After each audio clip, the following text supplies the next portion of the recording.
There you go. Hello, Fight in Sight fans, viewers, and listeners. I'm your guest co-host for today, Braydbunch, aka the non-binary ninja.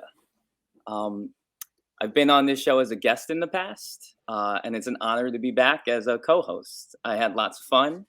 I recently won a belt for the Celebrity Boxing Organization for the new non-binary trans division. But you know what? At this point, I'm going to shut up and pass it on to your host, Timmy B. All right, here we go with the intro. Ladies and gentlemen, this is the Fight in Sight podcast. Let's talk.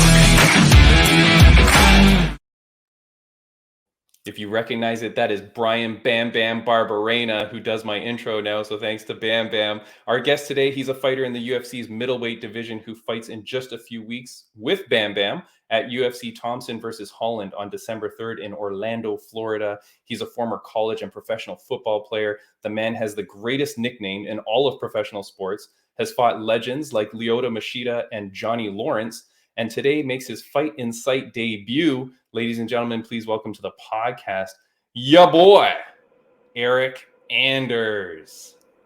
Hey, what's going on? How y'all doing? What's going on, buddy? How are you? Doing awesome, man. Thank you guys for having me. Good. Thank you so much for spending the time with us. You fight in just a couple of weeks. I'm not going to ask you the boring questions, but you feeling good? You feeling healthy? Oh, feeling strong? Yeah. Feeling really good. Feeling great. You know, a lot of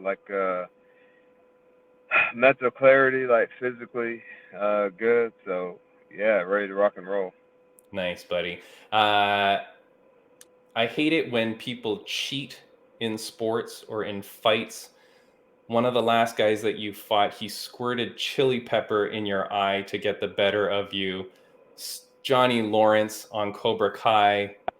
Eryk, it was so cool to see you on Cobra Kai, man. How was that experience, and will you be rematching against Johnny Lawrence in the future?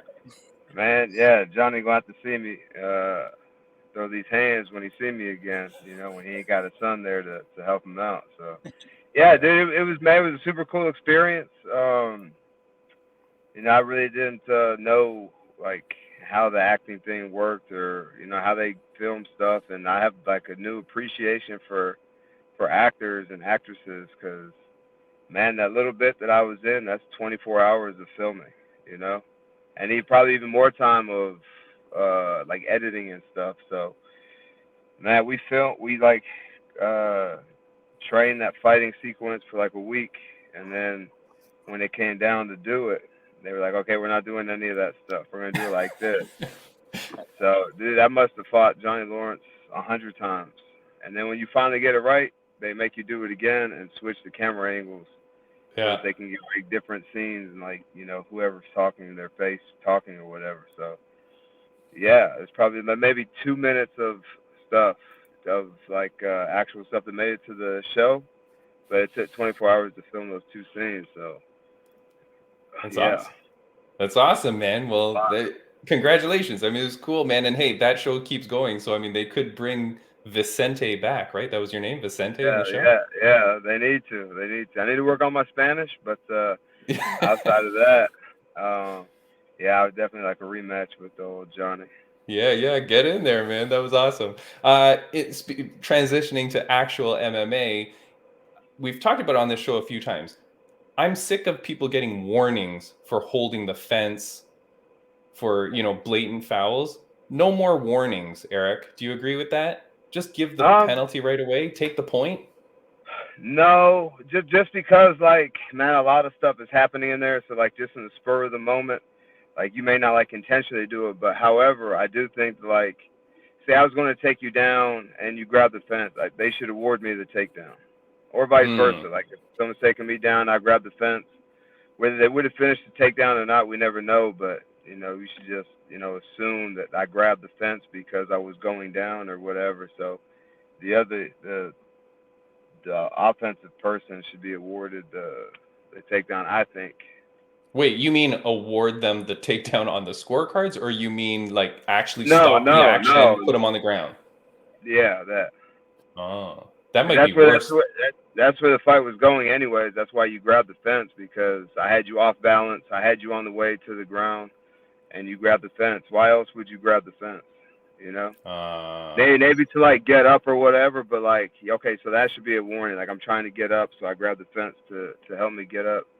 Okay, that's a warning. But if you do it to stop a takedown, then whoever was trying to get the takedown should be awarded that takedown. They should start like in the bottom in half guard or side control or something. I don't know. that's pretty good. That's a good idea. What would the remedy be though when Michael Chandler fish hooks you? What do you get to do back? You get to just fish hook him back? Man, you know, sometimes the refs misses some stuff, you know. Yeah. But yeah, if like, you know, when I fought Thiago Santos, like his fingers, I don't think that he was like intentionally like trying to fish hook me like Michael Chandler did, but I for sure bit Thiago, like when his hands were in his mouth, you know, for sure bit down. Absolutely, dude. So if you put your fingers in my mouth intentionally or not, I'm gonna try and, you know, bite you. And I didn't but I for sure gave him like I snapped at him a little bit. But you know, I was pretty desperate at that moment too. So you know, there's a lot of factors that go into the equation. Nice. And speaking of your acting, the World Cup started, and I'm in Canada, Eryk. So our team made it to the World Cup first time in 35 years. So that's pretty impressive. Yeah, and they've never scored a goal, right?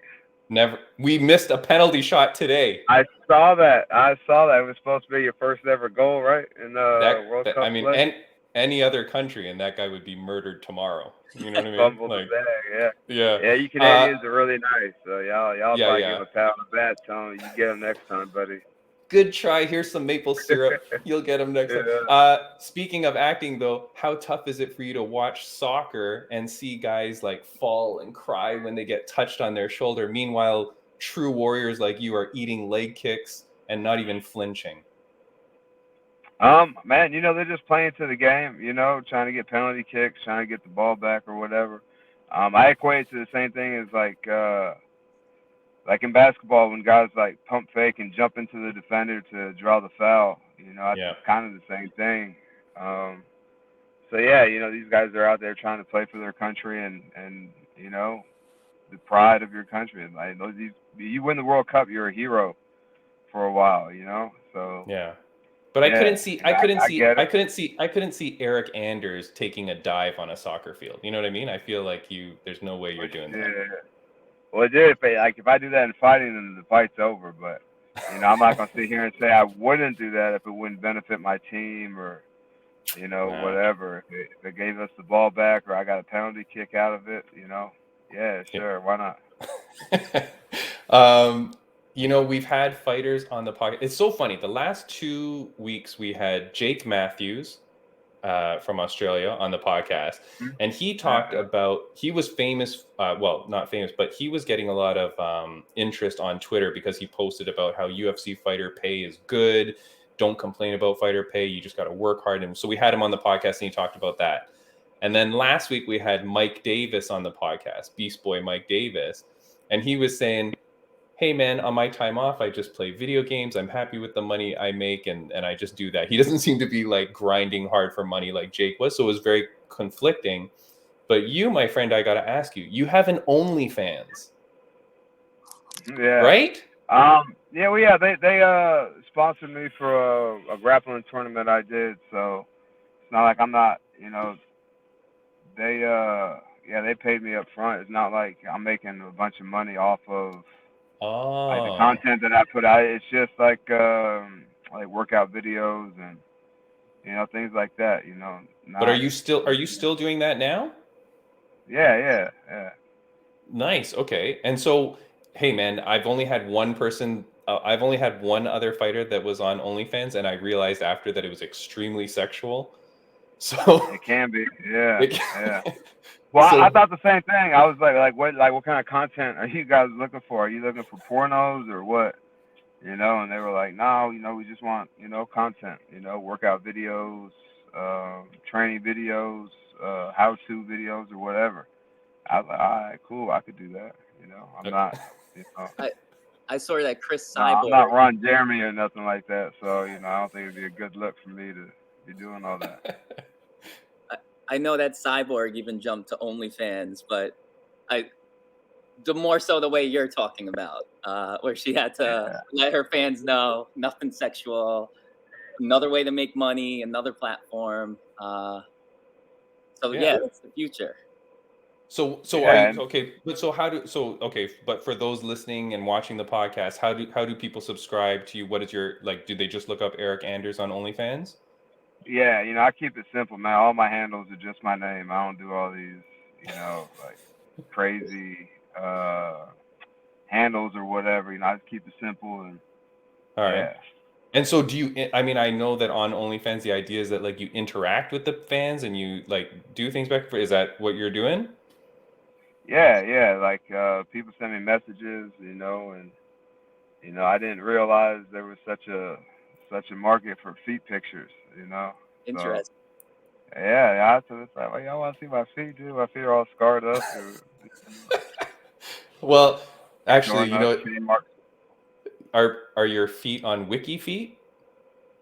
Do you know that's a thing? What are you into, dude? Dude, not me. I've had. Yeah, Let me see Hold that on. search history, man. I'll give you my account search later. history. No, man, there's a thing because we've had guests on the podcast and they talk about that, about people asking for their feet photos, and then they complain when their feet aren't ranked high enough on Wiki Feet. So you should look that up after the podcast. I'll check it out. But yeah, I've had like plenty of requests to see my feet, and it's weird because for me, like these probably aren't the feet that I'd want to see myself. So, but there seems to be an interest. So different strokes for different folks, man. I guess. Has anyone asked for something a little even I'd say more extreme than that? Yeah. They've had people have asked for like naked pictures and like booty pictures and the front as well. I was like, dude, I don't know if I want that stuff on the internet. I don't want to embarrass myself. Yeah, no, that's pretty interesting, man. I appreciate the time, Eryk. I'm gonna go to a few fan questions because we got some fan questions and some of them were pretty cool. Normally they're pretty bad, but we got some good ones.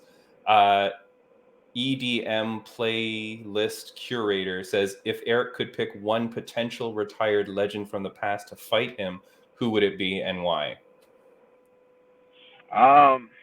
These kind of questions are always tricky to me because, like, do I want a competitive fight or do I want to fight somebody just because I want to fight them? Like, fighting George St. Pierre would be cool, but George St. Pierre would probably beat my ass. You know what I mean? So is that really a fight that I want? Just to say that I fought George St. Pierre? I don't know. So you could be the next era. Dude, I always thought that like another one is like Chuck Liddell, like a guy who's like, we're not gonna wrestle, we're gonna stand in the middle, we're gonna throw hands.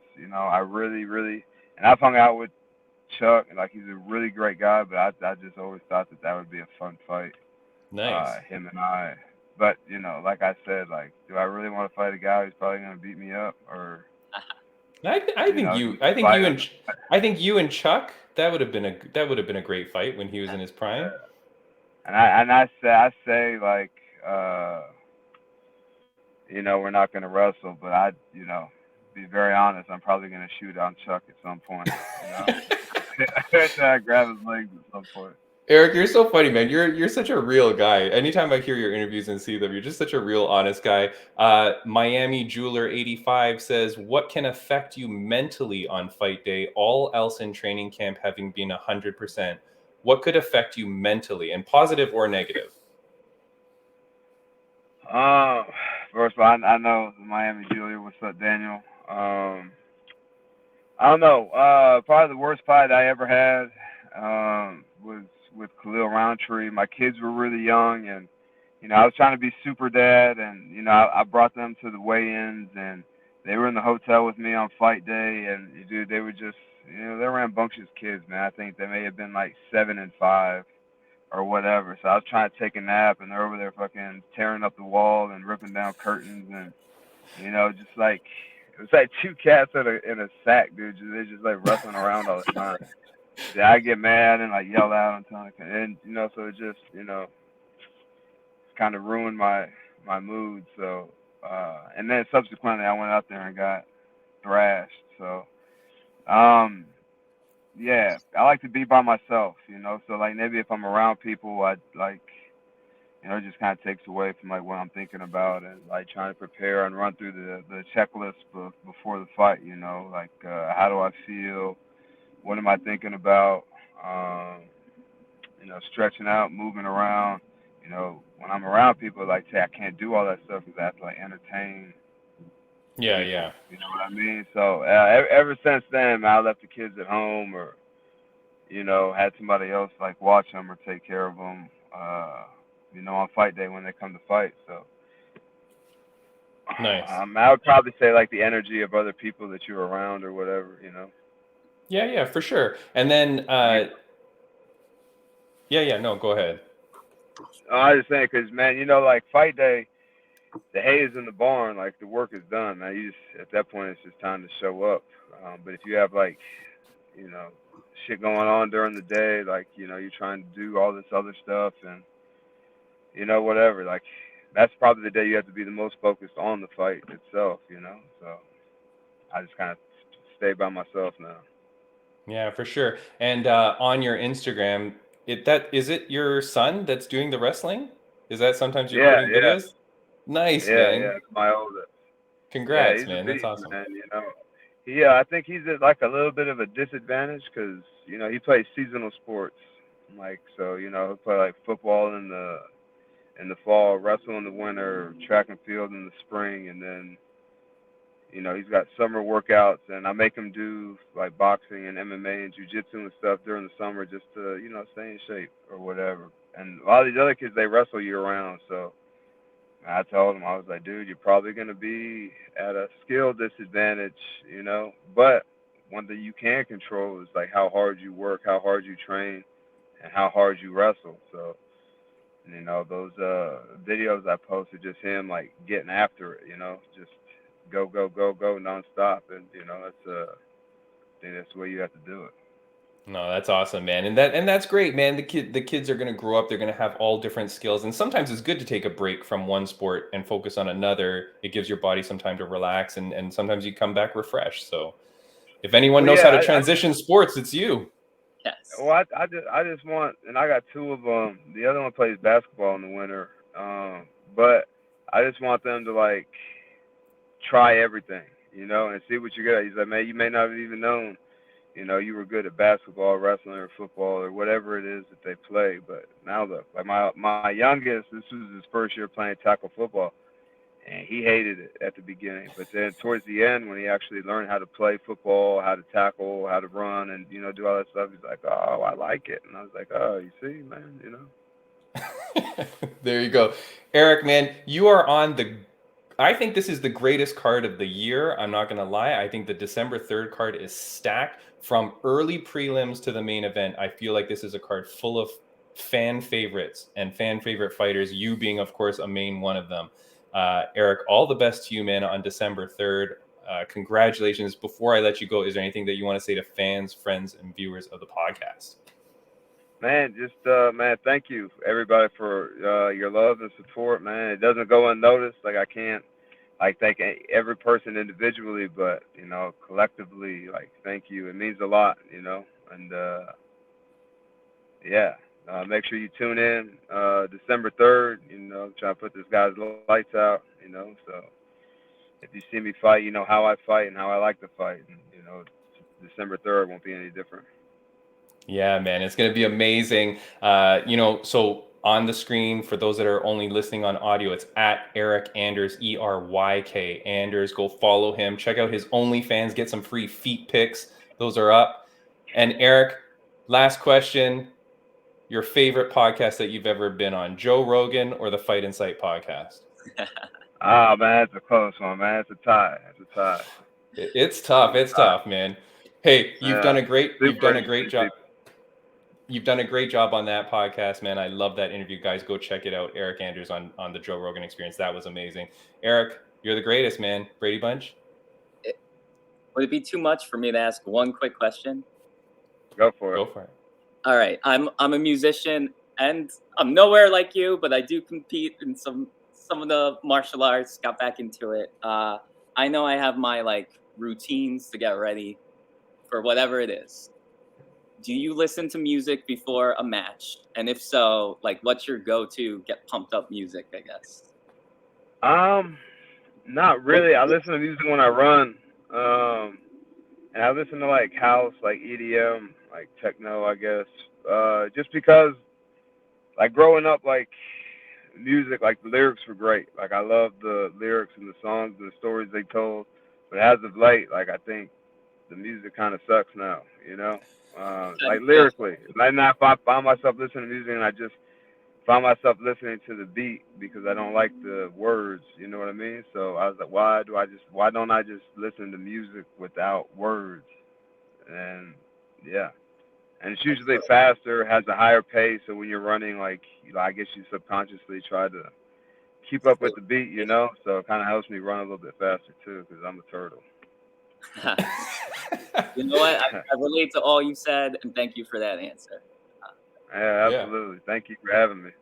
All right, thanks, Eryk. All the best to you, man. Go out there and kick ass. And when you see my friend Brian Barberena, say hi to us for us. Will do, absolutely. I love that guy. Well, I love watching his fights. Yeah, awesome dude, man. See you later, guy. Take care. Have a good one. Bye-bye. Yes. All right. All right. Braydbunch, you killed it. What a great co-host you are. I'm sorry. No, that was good. That was a good question at the end. I like it. No, that was awesome. Eryk Anders, what a cool dude, man. Very cool. Very personable. And I'm so across the board agree with you. And I forgot because I watched Cobra Kai. While you two were talking, I was like, "Oh my god, yes!" I put it together. Yeah, that was him. This is the latest season, so I don't know whether it's season 4 or whatever. When they go to Mexico, he's one of the security guards at the MMA fights. Yes. Yeah, I love that. That's a goal of mine, actually, is to somehow be casted as a non-binary fighter on Cobra Kai before they wrap it all up. Yeah, good. Get on that. Guys, if you're here on the podcast because of Eryk Anders, thank you so much for joining the show. Please check us out, subscribe, follow, do all that stuff. You can see our handles down at the bottom. Tell your friends about us. That's how we get noticed. Friends of the podcast update. I always like to give these, Braydbunch. So I did, of course, tell people when you won your fight. But last week, Helen Peralta, she beat Alex Pereira's sister. So dope. I'm telling you, Braydbunch, they were setting Helen up to get beat by this chick. I feel so, man, because Helen had fought not too long ago, like I want to say like 2 or 3 weeks prior in Invicta, and unfortunately lost. And then Alex Pereira, who just wins the title, his sister's fighting in LFA. I think they were promoting her, and then they go and get Helen to come and fight her. And then Helen kicks ass, man. I was so happy for her. I was cheering like crazy. She's great. If you haven't seen that podcast, check that out. Helen has the best personality. Ricky Tercios, he won the Ultimate Fighter. He won his fight on the weekend too. So congratulations to him. That was a great fight for him. So woohoo! Next week on the podcast, we've got Brian Bam Bam Barberena. He's joining us as he always does on his fight week. And like I said, he's fighting on that December 3rd card as well. He fights Rafael Dos Anjos. All right. In the co-main event of a stack card. So that's going to be a wicked fight. So we're happy to have Brian back. And of course, he does our intro now, which he's very embarrassed about. But I used his audio for the intro, and he said he did it as a joke. But I said, no, it's too good. I'm using it. Braydbunch, glad to have you back. Yeah. You won your celebrity boxing fight, and I'm so proud of you and so happy for that. Yes. You put on a great show, but you did make mention that there was a little bit of drama afterwards. So, yeah, I could talk a little bit about this. Yeah. How should I put this? So first of all, it was such an amazing experience. Trained for the fight. The big day came, and you never know how things are going to end, no matter how prepared you really are. So for me, so much of that experience after winning, I got really excited to be given my belt in the ring. But unfortunately, someone had left my belt in a hotel room. So imagine like press showed up. As I step out of the ring, there was newspapers. They wanted to take my photo with the belt. And unfortunately, I did not get my belt until much later. But I do have my belt now. Okay. Do you And have it? Do you have it so we can see it now? Is it yeah, here? you know what? Give me 1 second. Yeah, all right. I will fill some time while Brady Bunch is gone. So that was at Celebrity Boxing, for those of you that don't know. And if you didn't check out Brady Bunch's podcast with us the first time, go back and check that one. It was an awesome one. Trap Daddy Gambino was the guest co-host for that one. It was really good. Whoa, here, that's a legit belt. There we go. Right? I've Very nice. been showing it off anywhere I can go. Nice. Right? It matches everything. Nice black and gold. Yes. Oh, By all right. any chance, did you see my so I got to open for the baby in Austin, Texas. That was like the week after, right? Yeah, you know what? It was probably closer to like 2 weeks or so. Okay. Yep. But I got to flex this this belt on stage, and I loved it. The crowd seemed to dig it. Nice. I called out jokingly, yet semi-serious again, Little Nas X to a fight, considering it's celebrity boxing. Yeah. But you know what? I'd say the current thing, and I thank you for this, is when I was on your podcast last time, we talked about potential trans opponents for me. Yeah. We so I talked know- about a one-night tournament. Yes. So I'm trying my best to make that a reality, and I'm hoping we could do it at official celebrity boxing. I know I'm supposed to speak to Damon, the CEO, on Monday. As time goes on, I'm actually getting more and more competitors calling me out. Ooh. So part of me is like, I feel like a tournament might be the easiest way for me to figure out who to fight next. Wait, are you getting the people that are calling you out? Is it trans fighters calling you out, or other celebrities? It's trans fighters. So you may get a laugh about this. I've been told that technically I might be able to fight someone like Andy Dick, who is now part of the celebrity boxing organization. But Okay. for How me, old is Andy Dick? so 97. I think in his 50s. And what I will say is this: if I need to fight Andy Dick to get my next match in, I guess I will. But truthfully, my team and I really, and my coaches would love a trans opponent. So if we're gonna go the celebrity route, we think of people like Kim Petras, Nikita Dragon, who was on the news recently. But you know what? I'm gonna go back to Lady Farrell, Alana McLaughlin. I'm gonna go back to G. Marie, or I'm gonna go back to Brittany Vaughn. And what I'd like to give Brittany Vaughn a shout out because she won a match, her debut kickboxing match against a man within the last couple weeks. And to me, like, I see her running in the woods, carrying a backpack with 25 pounds of weights in it. Some of the moves I see her pulling off in her training and the fights I've seen, she's got a lot of energy. So part of me is wondering if it'll be her. I know G. Marie was in talks with the organization, but for some reason that stopped at one point. But to tell you the truth, I'm still training. I'm really excited. And my goal is to either defend this belt by June the latest, right? Now what is the belt? It doesn't say what weight class or title. Like, what is the title of this belt for those that don't know? So originally they made it the non-binary division title. So basically it was supposed to be an open gender, anyone can compete, but it was a way to let trans people compete if they wanted to.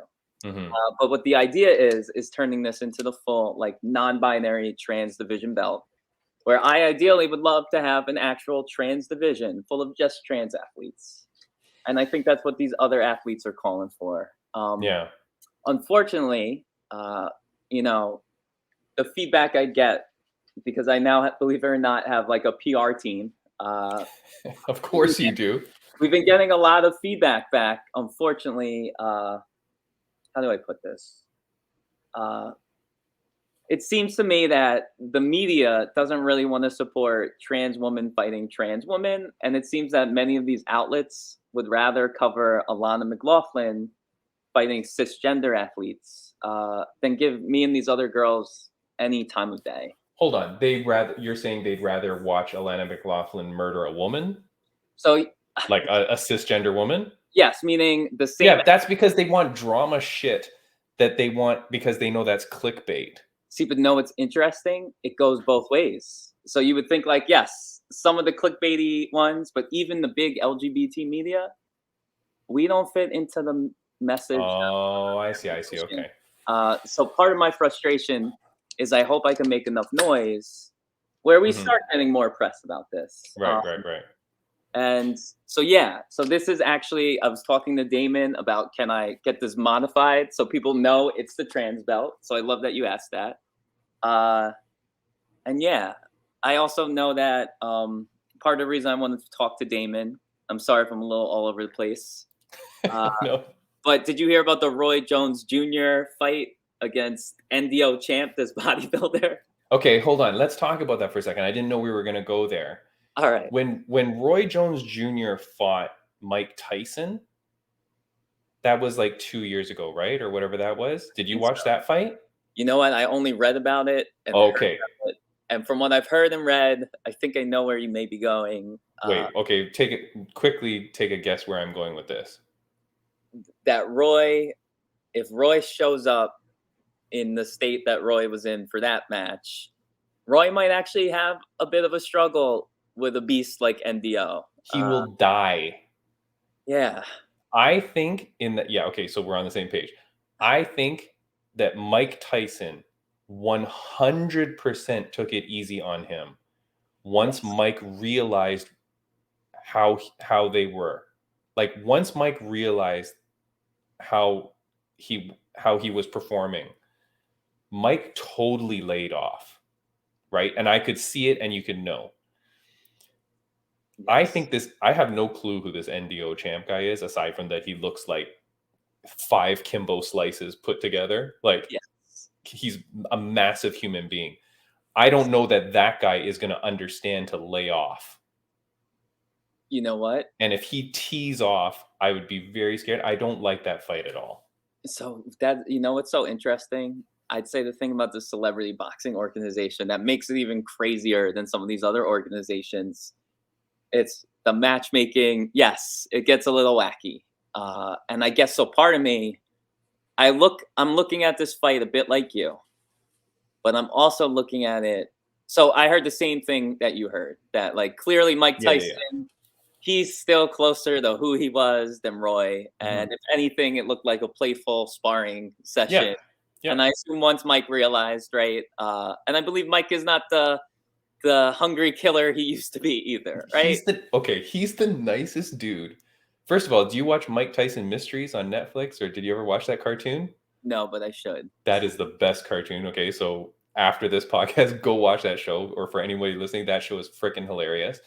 He's such a nice guy. Even in the post-fight interview, they had him and Roy Jones Jr., and it was declared a draw, I think.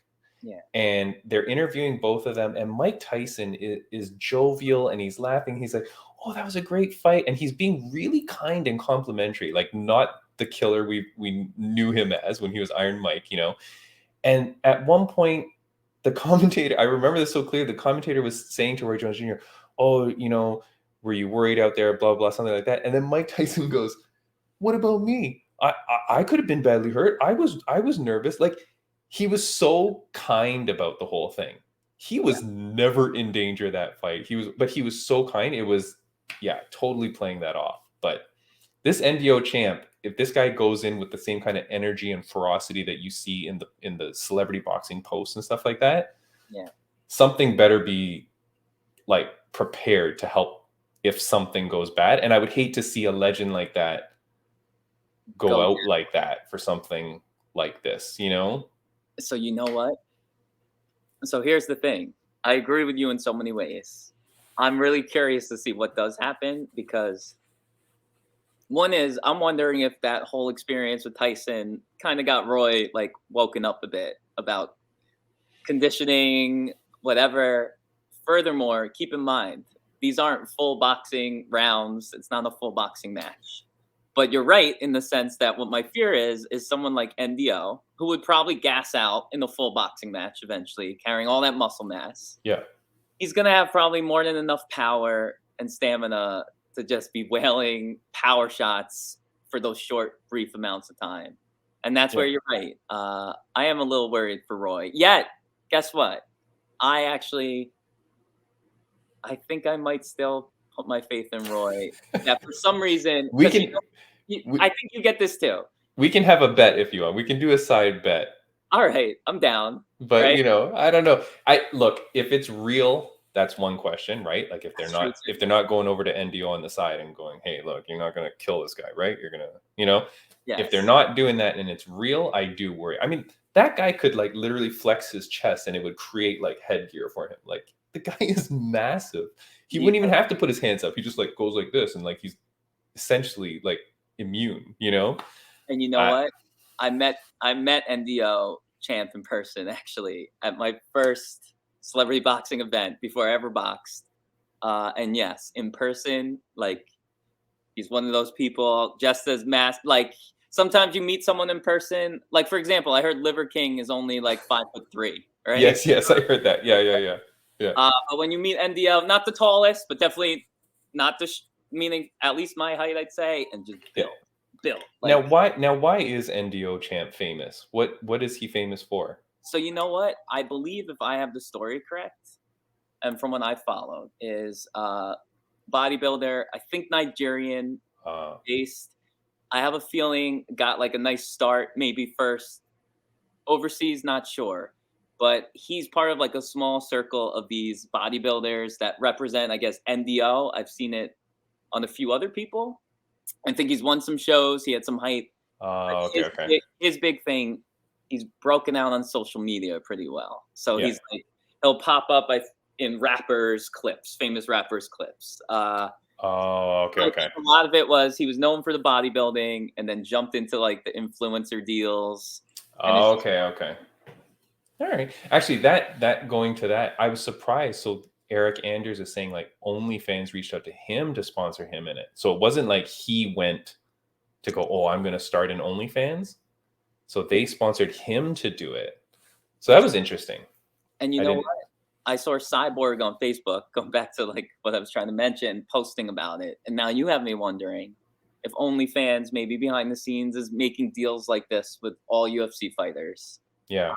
Because I've heard of people they like have private cooking lessons on their OnlyFans, right? Right.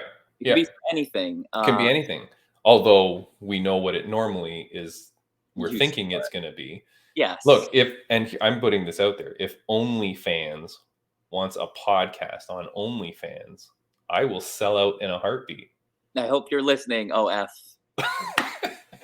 All right, let's talk about some stuff. Okay. And by the way, Andy Dick is 56 years old. Yeah. So here's part of it. I know if you fight Andy Dick, and we messaged a little bit off air on this. Yes.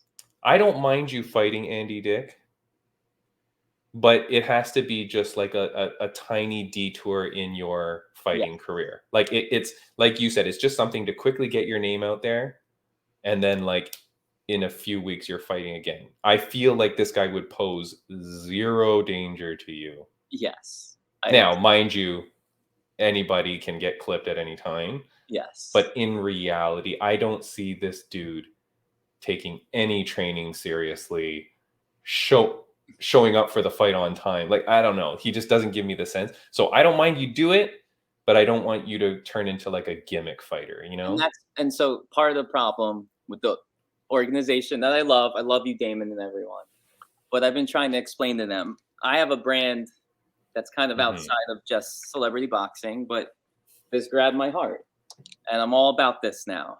And what I explained going back to the PR, so for example, just like trying to get some press out there tied to my music, the Baby concert, a lot of people came back and told us that due to the Caitlyn Jenner call out, they were seeing my brand as gimmicky. And that hurt because the truth was I did what the organization asked, but I was taking it completely serious. And it was at a press conference against my opponent, yet the press ran with it. And so part of me is aware that if I have another fight that's seen that way, no one's going to take my goal of legitimizing trans fighters as seriously. And that's where I agree with you. And that's where my team that I care about looking out for me now, they're like, no, we need a real opponent. And so that's where I'm trying to talk to Damon. I'm trying to get G. Marie, Brittany, or some of these other girls. And I think that would be the real pull. And I would love, truthfully, so yes, if I got to do Andy Dick, what I really want to plug is maybe that Pride fight for June, like we were originally supposed to do last year. Or if some people took my advice, the tournament, and well, the tournament, no, but the other advice that I may have given Gita Marie was, you take that Andy Dick fight and you set it up so that your next opponent is in the stands, causes a ruckus, and then jumps the cage after you win, or jumps the ring after you know what I mean? Like, then therein is a total tie-in to the next fight. Yes. And you know what? Now you have to beat Andy Dick to a pulp to be able to then do that. Yes. But that's the idea. You know what I mean? Like that, then the Andy Dick fight makes sense, because it's like, oh, it's just like a promo for your real fight. Yes. You know? Yeah. Anyways, I'm supportive of your career. I want to see you do well, and I want to see you get legit fights, and I want to see you move on and do stuff. Guess who's not going to be fighting? Who? Cain Velasquez. Yeah. I gotta talk to you a quick second about this. So Cain Velasquez, we've detailed this in detail on this podcast. We had a lawyer, criminal defense lawyer, come on, talk to us about the trial, what the hell was going to happen. So against what we thought was going to happen and what we predicted, he does get bail. So for those that don't know, because the story has now, too many news cycles have come and gone. And so Free Cain is no longer a trending hashtag. It's like, you know what I mean? So his trial's going on and nobody knows. And so people might not be aware. But Cain Velasquez did get bail now. He was denied bail a million times. He was approved bail. Now, people were like, this is justice. I'm like, I don't think you guys understand what bail means. It doesn't mean he's innocent. I reached out to some lawyers and I said, does granting bail mean anything with respect to like the potential for indictment or not? They're like, nope, it's nothing. Yep. What I'm putting on screen though is the news that the judge allows pro wrestling gig for Cain Velasquez. He's allowed to cross state lines because he wants to compete in a pro wrestling event. Braydbunch, if you're on trial for attempted murder, is going to compete in a wrestling match your best? Like, it just seems like, are you serious? So I'm a little crazy. So I hope I'm gonna make an argument for why part of me is like, hey, I kind of get it. I'm imagining being stuck in a jail cell for the months and months that I believe Cain was. I lose track of when it first happened. I think it was a year almost. Like, it was a long time. Yes, right? And, I know people are split about whether or not he should be there in the first place. Right. Yep. Where it's California laws and but going back, I'm imagining almost like if I was stuck in the jail cell, and let's say my lawyers have told me, you're probably not getting through this. You're going to get bailed. We'll try our best to lower the numbers, but you're going to serve some time. Yeah. And I know that maybe the money from my fighting days has dried up a bit due to my lawyer fees on top of it. Mm-hmm. And there's some random pro wrestling organization that wants to pay me a decent amount of money to go across state lines where, in a way, I will get an opportunity to perform, but a different type of performance. Okay. But could very well be my last time getting attention in the middle of a ring. So in that sense, I think it's ridiculous, but I understand that it could be a financial thing or a desire to have one last center of the spotlight type gig, which is crazy. But I think being a musical artist, sometimes we have egos as humans. Mm-hmm. And I get that. I kind of get that. But I want to hear your opinion on why it's crazy. Because I believe it's crazy. I appreciate what you said. I think everything you said is dead on smart and has valid points for sure. Dead on. FYI, this is episode 93 of the podcast, and the Cain Velasquez episode where we highly detailed it was episode 56. So if you're interested in that, criminal defense lawyer Daniel Martinez gives a wicked breakdown. I love it. I just think that I don't like we've talked about this. I don't like that he has a celebrity judge. I don't like the whole Free Cain movement. I don't like the fact that, all these celebrities have come out to try and support him, because I feel like then it will create a backlash as well, right? Yes. And I think it would have been better for him just to try and stay quiet, go under the radar, don't cause a huge thing, and then play up the sympathy factor and the whole reason you did it and blah, blah. But don't create a circus around it. Yes. So I don't like that there's the circus. And then I feel like the DA, the district attorney that's going to be prosecuting you, is going to now turn to a jury and say, this guy is a violent criminal. He almost killed someone. It was attempted murder. He ended up shooting an innocent victim. Don't even get at me that the guy in the car with the guy is not innocent, because it could have hit anybody is the point, right? Yeah. And the DA is going to go, the second this guy gets out on bail,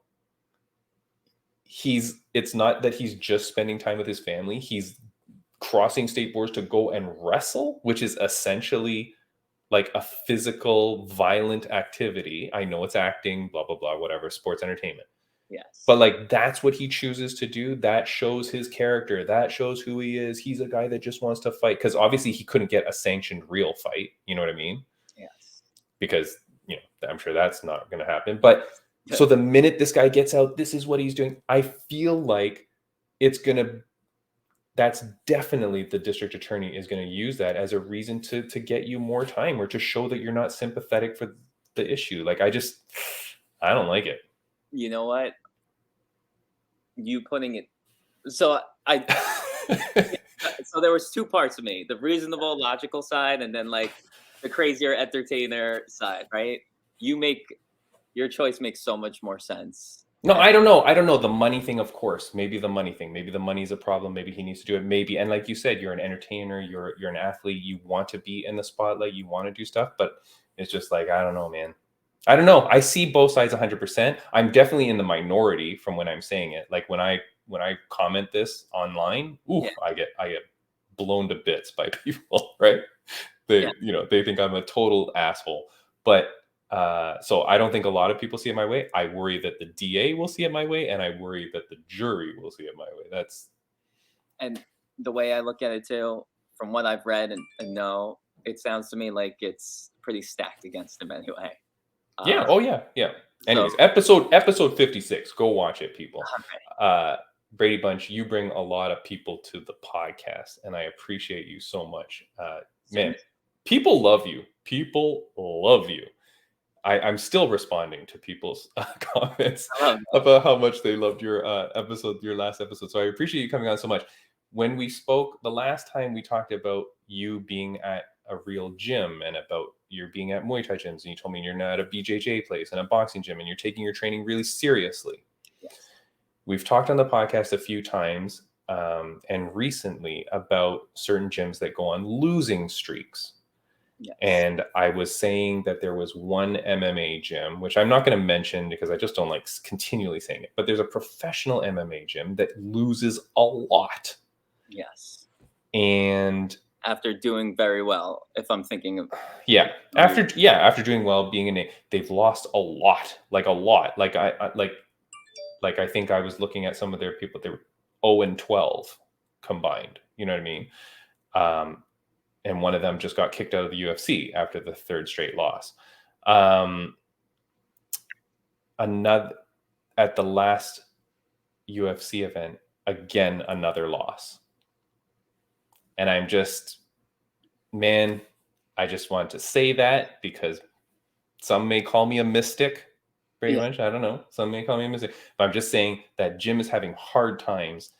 And if you're at a gym that's continually losing, like to a very high degree, and this is to you, you need to be around positivity and whatever, right? And like, no matter how much you can kind of put it off and go, oh, okay, but they lost, but that's not me. I still feel like you gotta think like, okay, but is it the training we're getting, or is it, you know what I mean? So I don't know. I just wanted to bring that up. So you know what I'll say is, I'm trying to imagine how it would feel if I made it to the level of some of these athletes. Mhm. It's a dream, right? Yeah. And I It's can all only, our dream. yes, and what I'll say is this: I've hopped around myself through a few gyms, and currently I'm training out of a mainly Muay Thai gym and a Brazilian Jiu Jitsu gym, which does all the MMA, right? Yeah, yeah. But I had to hop around before that because going back to my boxing gym, a few things stood out. The way I was treated, if I asked questions, I was treated type of way. I was always being told, like, as if my coach was doubting what I could do. It was just, in a way, negative energy. And I appreciated Yep. my time there. But something that stood out to me, too, was they had their boxers boxing in events. And every time I heard how they did, they were losing. Yeah. And so, yes, the guy running that gym was a former champion in, Yeah. right? But guess what? What I was like, I don't think you can teach as well as you fought. Exactly. Yeah. Not everybody that makes it to the highest level can become a coach, and not all great coaches can compete. Like, it's different skill sets. Yes, and that's why, like, I made it my mission, especially when you're spending money. Right now, I know some Yeah. of these people, they're getting their camps paid for, Sure. sponsors and all that, but like, I know that if I was part of this camp, I would be looking at other camps and thinking about, all right, before I give up this dream of mine, where can I head to give this another year or two to step up my game and round it out? And I think what we're seeing right now, I think what part of the problem is, this is what stinks. I think some of these camps, yeah, people figure out how they're training. People figure out how to defend whatever it is that their Right. specialties are, right? And right Mhm. now we have like Team Khabib rising up and taking over, right? Yeah. So Yeah. I see certain fighters that actually used to talk smack about that crew, like joking on Twitter, like, yo, will you train me? Yeah. And what I will say is why I have more confidence lately than ever is being on Long Island, there's all these gyms to choose from. I'm currently being trained by a double black belt Sarah Jiu-Jitsu expert, right? We hop from gym to gym. I train in Steamroller Frivola's backyard. Congratulations to Yes. that dude. Yes, That by was- the way, like, Holy shit. what an awesome Amazing. first round knockout. Literally so underrated, right? Yeah, But like, great. guess what?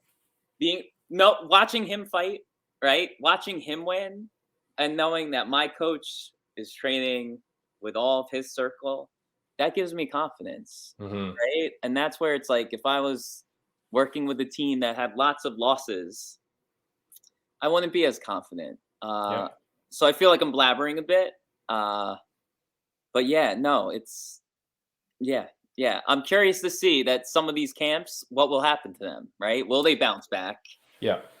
Uh, You have to. Like, it's like a business. Like, I mean, a gym is a business.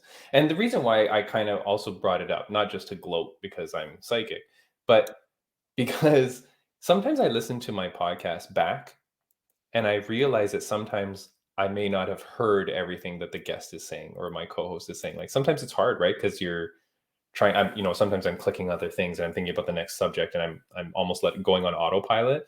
Yeah. But Jake Matthews said he, had switched gyms 4 times during the course of his career to get to where he is. And he was like, no, sometimes you outgrow a gym and stuff like that. So I think it's important for people to realize that the loyalty is great. And he said, when I would leave the gyms, I would leave on good terms. Like, I would tell them, I'm just, I have to leave and whatever.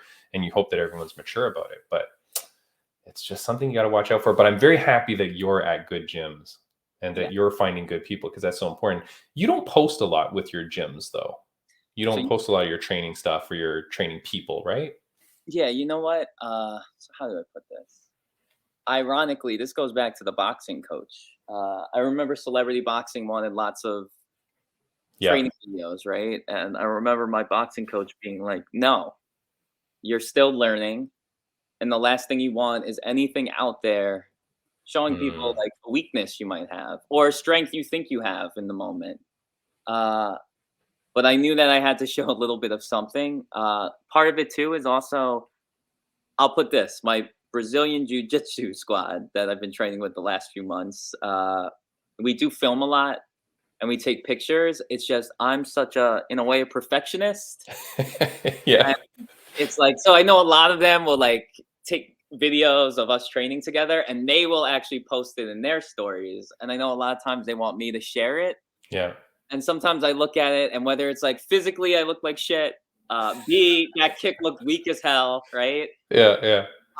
But here is the truth. I do have a lot of content. And I guess what my dream will be of this year is to get much more of that out there in a way that keeps certain things safe. But here's the truth. We have so many fighters that you interview. They have training videos out there. They have Right. coaching videos out there. And actually going back full circle to the idea of like camps and schools, my current jiu-jitsu coach, who trains me actually in everything, full MMA, the two of us have been looking at, believe it or not, locations to possibly open a school together where we would plan on bringing in some of the local talent for occasional seminars and whatnot. Nice. So yeah, that's who knows? Maybe you'll hear about a new camp soon. Training Always, different types of fighters.